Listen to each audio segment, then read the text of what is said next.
Buenas tardes. Vamos a comenzar con estática, ¿sí? Eh, para esto les recuerdo que tienen que ya tener los conceptos de fuerza, porque justamente las leyes de Newton se basan en el principio de las fuerzas que actúan sobre los cuerpos, ¿sí? En este caso vamos a ver que cuerpos que se encuentran en reposo. Cuando lleguemos a dinámica vamos a ver que vamos a estudiar lo mismo, pero cuando están en movimiento. Bien, Newton.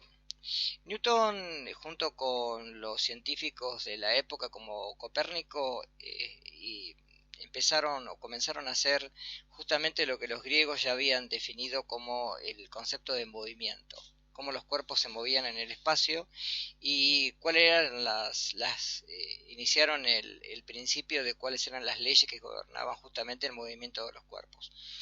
Eh, en el libro Filosofía Naturae, que habla justamente de las leyes de Newton, es el que describe por primera vez los tipos de fuerza que actúan sobre los cuerpos y una fuerza fundamental que es la fuerza de gravitación y la ley de gravitación universal que regía sobre fundamentalmente sobre todos los cuerpos que eran atraídos hacia la Tierra y además sobre cómo ellos entendían de cómo se movían los planetas alrededor de justamente este asteroide que es el Sol, ¿sí? Eh, Obviamente luego los principios de justamente cómo se mueve la luz y cómo se describe el fenómeno lumínico fue descrito por Einstein y modificó un poquito las leyes del comportamiento de la luz a través de cómo se puede curvar en el espacio. Ahí tienen el libro Filosofía Natural que describe Newton, habla sobre los principios de fuerza y sobre las leyes de inercia de justamente lo que es la fuerza y los pares de acción y reacción, que es lo que vamos a ver a continuación. Para esto, bueno, vamos a repasar en principio lo que es una fuerza. Cuando uno habla de fuerza, hablo de cualquier acción o cualquier influencia capaz de modificar justamente el estado de movimiento o de reposo de un cuerpo o bien deformarlo. Recuerden que la fuerza es una magnitud vectorial que está definida por las leyes que hablan sobre los vectores y los vectores tienen, recuerden, aparte de la magnitud y de una unidad, tienen que tener una dirección, un sentido y un punto de aplicación, como es lo que se ve en la figura de la parte inferior. Dos personas que están tironeando con dos cuerdas y que ejercen dos fuerzas, F1 y F2, para mover ese bloque. Recuerden que la unidad que habíamos definido de fuerza es el newton. Un newton es una fuerza que se ejerce sobre un bloque de 1 kilogramo y al cual se le imprime una aceleración de 1 metro por cada segundo al cuadrado. Esto quiere decir que la velocidad que se le imprime es de 1 metro por segundo durante un segundo. A eso después vamos a ver que lo llamamos aceleración. Ahí tienen ejemplos de fuerza. Cuando uno, por ejemplo, golpea con una raqueta o una pelota de tenis, cuando uno golpea con un bat de béisbol una pelota o cuando uno transita con una bicicleta. Siempre hacemos una fuerza. Después vamos a ver en el capítulo de energía que cuando uno imprime energía es porque está haciendo de alguna manera una fuerza sobre una determinada distancia, siendo lo que se denomina un trabajo. Ya a eso vamos a llegar en la cuarta unidad. Bien, vamos a centrarnos ahora en las leyes de Newton y después vamos a hacer un problema con la primera ley, la ley de inercia. Primera ley de Newton o ley de inercia, ¿sí? Todo cuerpo sigue en estado de reposo, en movimiento uniforme, en línea recta, a menos que sea obligado a cambiar de este estado por obra de fuerzas a él aplicadas. ¿Qué quiere decir sencillamente esto? Por ejemplo, la primera figura, el chico que está en bicicleta frena, ¿sí? Cuando ve al perro que no lo quiere pisar y sale despedido. ¿Por qué? Porque su cuerpo se movía con una velocidad que era constante. Al aplicar los frenos, el cuerpo quiere seguir en ese estado, se quiere seguir moviendo. Por eso, cuando ustedes van en un automóvil y frenan, su cuerpo se desplaza hacia adelante, de ahí los cinturones de seguridad. O lo mismo si ustedes suben un avión y el avión al despegar su espalda se va a pegar hacia el asiento. ¿Por qué? Porque su cuerpo estaba en reposo. Cuando despegan, es tanta la velocidad que imprime el avión para poder despegar y lograr separarse del suelo, que evidentemente su cuerpo quiere seguir con este movimiento, de ahí que se desplace hacia atrás, ¿sí? Lo mismo cuando empujamos una caja. Fíjense que ahí aparece en la figura una fuerza que es la que ejerce la chica que empuja la caja, pero aparte hay una fuerza en la parte inferior que es la fuerza de rozamiento. Ya vamos a ver que esa fuerza es fundamental cuando veamos dinámica, también en algunos capítulos de estática, porque esa fuerza se opone al movimiento, es contraria al movimiento de la fuerza de empuje. O en ese ejemplo que tienen abajo con ese bolillero, que cuando la primera bola golpea a la segunda, esta le imprime una fuerza a las que siguen, se conserva la cantidad de movimiento y la última sale despedida y después retorna, y este movimiento es un movimiento ondulatorio, ¿sí? Es armónico. Por eso esto no se detiene, a menos de que, bueno, las fuerzas que estén en el medio, que sea la fuerza, por ejemplo, de resistencia al aire, lo haga frenar. Vamos a ver un ejemplo. Supongamos que tenemos un saco de cemento de 50 kilogramos de masa. Yo acá les calculé el peso, ¿sí? Porque esto lo vamos a ver en dinámica después. Recuerden que masa y peso no son la misma cosa. Masa es cantidad de sustancia. Peso es cuando esa cantidad de sustancia está de alguna manera dirigida por una fuerza que es la fuerza gravitacional. Como uno considera que la aceleración de la gravedad la podemos calcular como 9,8 metros sobre segundo cuadrados, si multiplicamos 9,8 por 50 kilogramos le va a dar una fuerza que es la fuerza del peso, en este caso que son 449 newton, ¿sí?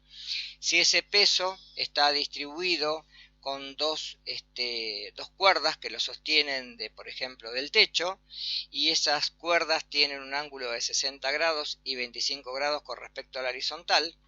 Recuerden que esos ángulos, cuando los trasladamos a un sistema de cuerpo aislado, como vieron en la clase con Alan, esas fuerzas son las que se describen en el apartado inferior. En la figura inferior ustedes tienen la tensión 2, que el ángulo de 25 grados con la horizontal, al ser interno entre paralelas, que es la que está cortada por esta secante, el ángulo inferior es de 25 grados sobre la horizontal. Lo mismo para la tensión 3. Y la tensión 1 está dirigida directamente sobre el eje Y. Bien. Ahora, ¿cómo hacemos para resolver este problema? Porque acá tenemos solamente como dato la tensión 1, que serían los 449 newton. Lo que no tenemos, que nos pide el problema, es justamente las dos tensiones, la 2 y la 3. Para esto tenemos que hacer un sistema de resolución en la cual lo que estamos haciendo es decir que este cuerpo está en equilibrio, no se mueve, ¿sí? Si se moviera, obviamente se cortan las cuerdas. Como la tensión de las cuerdas hace de que el peso, ¿sí?, esté sostenido por estas dos, el cuerpo está en lo que se denomina equilibrio, es decir, que la suma de fuerzas es igual a cero, tanto en el eje X como en el eje Y. Cuando lleguemos al capítulo de momento de una fuerza, vamos a ver que también está la fuerza de rotación, con la cual también se puede mover sobre un eje, sobre un punto, y también sería igual a cero si está en equilibrio. En este caso solamente tomamos el eje X y el eje Y. Acá lo resolví en una hoja para que ustedes lo puedan tener. Fíjense que tenemos que plantear dos ecuaciones. ¿Por qué? Porque tenemos dos incógnitas.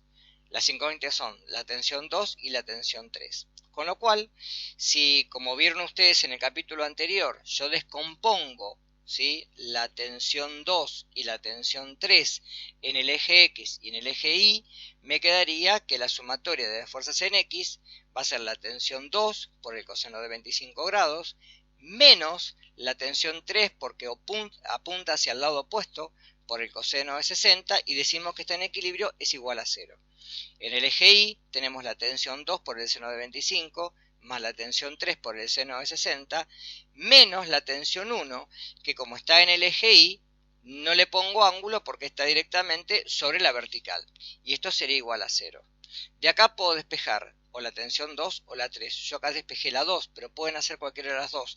Ustedes recuerden que esto es un sistema de dos ecuaciones con dos incógnitas. Lo pueden resolver bien por determinantes, bien por una resolución en la cual despejan una y ponen esa incógnita dentro de la otra, o bien pueden hacer la igualación y despejar, es lo mismo. Ustedes eligen digamos, el fundamento matemático por el cual lo quieren hacer, ¿sí? En la cátedra no se les va a exigir ninguno, ¿sí? En especial, pero sí que lo resuelvan de una manera que puedan despejar las tensiones. Con lo cual yo de acá despejé T2, luego lo reemplacé directamente, ¿sí? Fíjense que reemplacé T2 arriba y luego lo que hago es me queda que la tensión 3 es igual a 446 newtons, ¿sí? 490, fíjense que era igual a T1, ahí se los marqué. Y luego al reemplazar T3 dentro de lo que había reemplazado antes T2, me da que la tensión 2 es de 246 newtons, ¿de acuerdo? Segunda ley de Newton. Esto lo vamos a ver después en dinámica. ¿Qué es lo que dice la segunda ley de Newton? En realidad vincula la fuerza con la masa y con la proporcionalidad a la aceleración. Dice que el cambio de movimiento va a ser proporcional a la fuerza y va a tener la misma dirección de la fuerza y va a ser indirectamente proporcional a la aceleración. Es decir, que de alguna manera la masa, ¿sí?, es lo que influye sobre si yo hago la misma fuerza para poder acelerar un cuerpo. ¿Qué quiere decir esto? Supongamos, si yo quiero empujar un auto o si quiero empujar un camión, evidentemente, si yo lo quiero acelerar, la fuerza que tengo que imprimir para acelerar un objeto con mayor masa tiene que ser mayor, para tener la misma aceleración.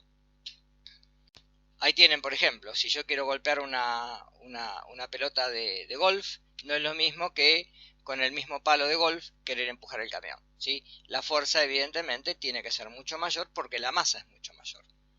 Y la última, la tercera ley de Newton, ¿sí? Para esto tenemos que entender lo que son pares de acción y reacción, ¿sí? Para cada acción que yo haga con una fuerza, siempre se va a oponer una reacción que es de igual magnitud, pero de sentido contrario, siempre que tengamos obviamente la misma dirección, ¿sí? Ahora, los pares de acción y reacción, lo que tenemos que entender es que siempre se dan sobre distintos cuerpos, no sobre el mismo cuerpo, ¿sí? Por eso las fuerzas son de igual medida, en la misma dirección y de sentido contrario. Ahí tiene un ejemplo. Supongamos que yo golpeo una pelota con el pie. La fuerza que le imprimo a la pelota va a ser resistida por la pelota. Dependiendo de la masa de la pelota, le voy a imprimir una mayor o menor aceleración. Pero siempre que yo hago una fuerza sobre la pelota va a hacer sobre mí una fuerza de acción contraria. Abajo lo tienen más claro, dos grupos que están imprimiendo fuerzas sobre la misma dirección, la misma cuerda, y la fuerza que ejerce un grupo, ¿sí?, va a ser opuesta por una reacción que es la que ofrece el otro.